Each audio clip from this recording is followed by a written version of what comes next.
My name is Cole Archer, and at 38, I've constructed a life I thought was quite solid. I'm a software consultant, the kind of man who works from home in sweats and still pulls in enough money to keep everyone around me happy. My wife Lillian, her mother Vivian, and even her sluggish cousin Ezra, they all depend on me, and I've never minded too much.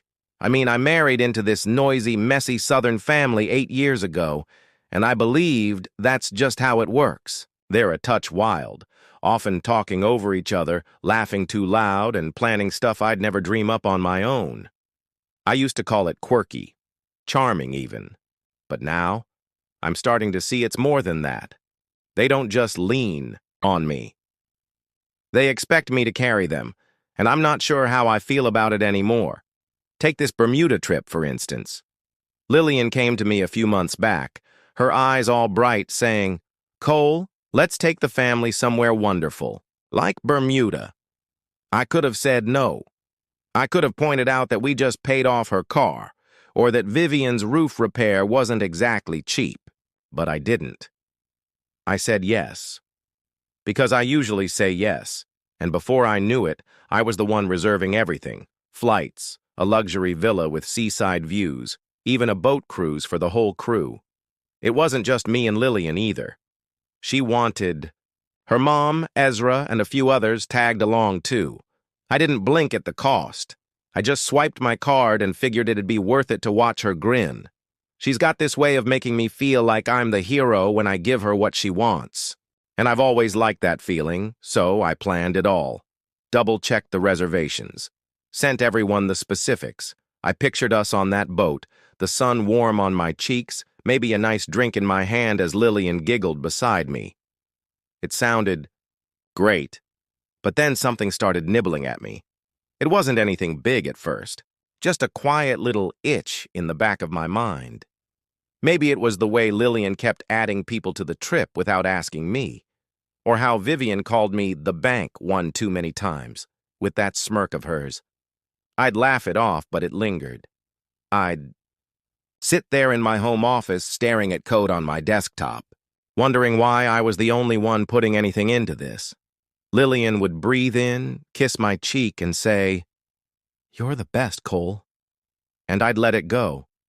She's lovely, you know. Dark hair, green eyes, the kind of grin that makes you forget what you were upset about. That's how it's always been with us. I met her at a friend's cookout. She had me hooked in 10 minutes flat. I didn't care that her family came with her. They were part of the deal, and I convinced myself I could take it. Back then, I believed they liked me. Vivian would call me son. Ezra would bum a drink and clap me on the back. And I felt like I belonged. But now, with this trip coming up, I'm not so sure. It's like I'm not even part of the plan, simply the guy who makes it happen. I'd hear them on the phone, Lillian and her mom, joking about something, and when I'd ask, they'd shrug me off. "Oh, it's nothing, Cole," Lillian would say, but her eyes wouldn't meet mine. I started paying attention after that. Like when Ezra dropped by unexpectedly last week, sprawled on my couch and said, "Man, this Bermuda thing is going to be spectacular. Thanks for footing the bill." He grinned like it was a joke, but it didn't seem humorous. I nodded, kept my mouth shut, and went back to my laptop. I didn't want to start an argument. Not yet. I told myself I was overthinking it.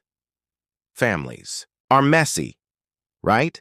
They bicker, they push, they take, but they're still family. I've never had a huge one of my own.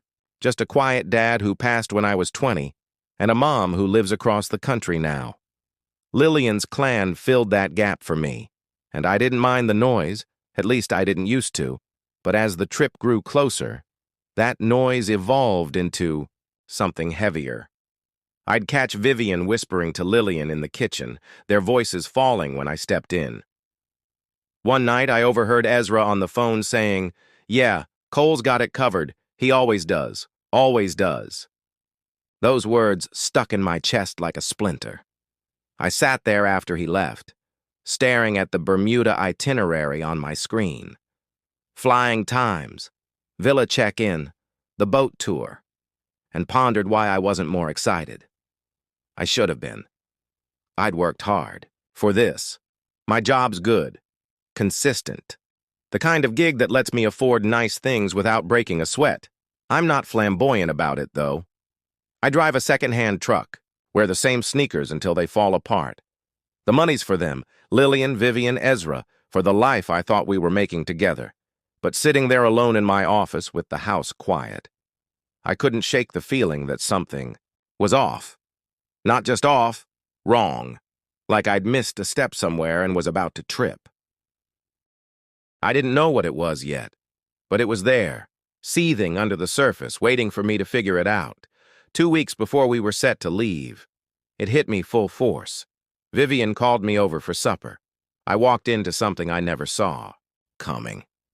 But that's another story, one I'll get to soon enough. For now, I'm just Cole Archer, the guy who thought he had it all under control, staring at a trip I paid for and wondering why. It didn't feel like mine anymore. 2 weeks before the flight, I got a call from Vivian, my mother-in-law, inviting me over for supper at her place. She's got this big creaking house about 20 minutes from ours. All wood floors and faded wallpaper. The kind of home that smells like fried chicken and mothballs, no matter what's cooking. I didn't think much of it. Vivian loves her family meals, and I've been dragged to plenty of them over the years. Lillian said she'd meet me there, so I threw on a clean shirt, grabbed my keys, and drove over, assuming it'd be the typical mayhem, loud stories, too much food, and Vivian bossing everyone around. And I wasn't mistaken about the chaos, but I had no idea what I was walking into. Ruth snorted, then buried it with a cough. Lillian still wouldn't look at me. The room spun a little, not from wine, but from the sheer guts of what they were pulling. I leaned back in my chair, folded my arms, and let the silence stretch. Let me get this straight, I said, my voice low but clear. You're telling me you've invited 2 males my wife used to sleep with to a trip I planned and paid for, and now you're taking me off it? Vivian shrugged like I was being dramatic. It's not like that, Cole. We just thought it would be fun. Fun. That word hit me like a slap. Lillian finally glanced up, her eyes wide, and said, You're overreacting. It's just a trip. Overreacting. I looked around the table. Vivian, smirking. Ruth, averting her eyes. Carrie and Beth, speaking to each other. And I felt like I was in some twisted game I never signed up for. I could have yelled. I could have flipped the blasted table and marched out. But I didn't. I've always been the calm one, the man who fixes things, not wrecks them. So I simply sat there, watching it burn inside me, and started piecing it together. This wasn't a last-minute notion. They'd planned this, talked about it behind my back, laughed about it, probably poured more wine as they worked out how to sell it to me, and Lillian, my wife, the woman I'd built my whole life around, was in on it. I thought of the trip, my money, my time, my work, and now Jonah and Mark were waltzing in like they belonged there more than I did.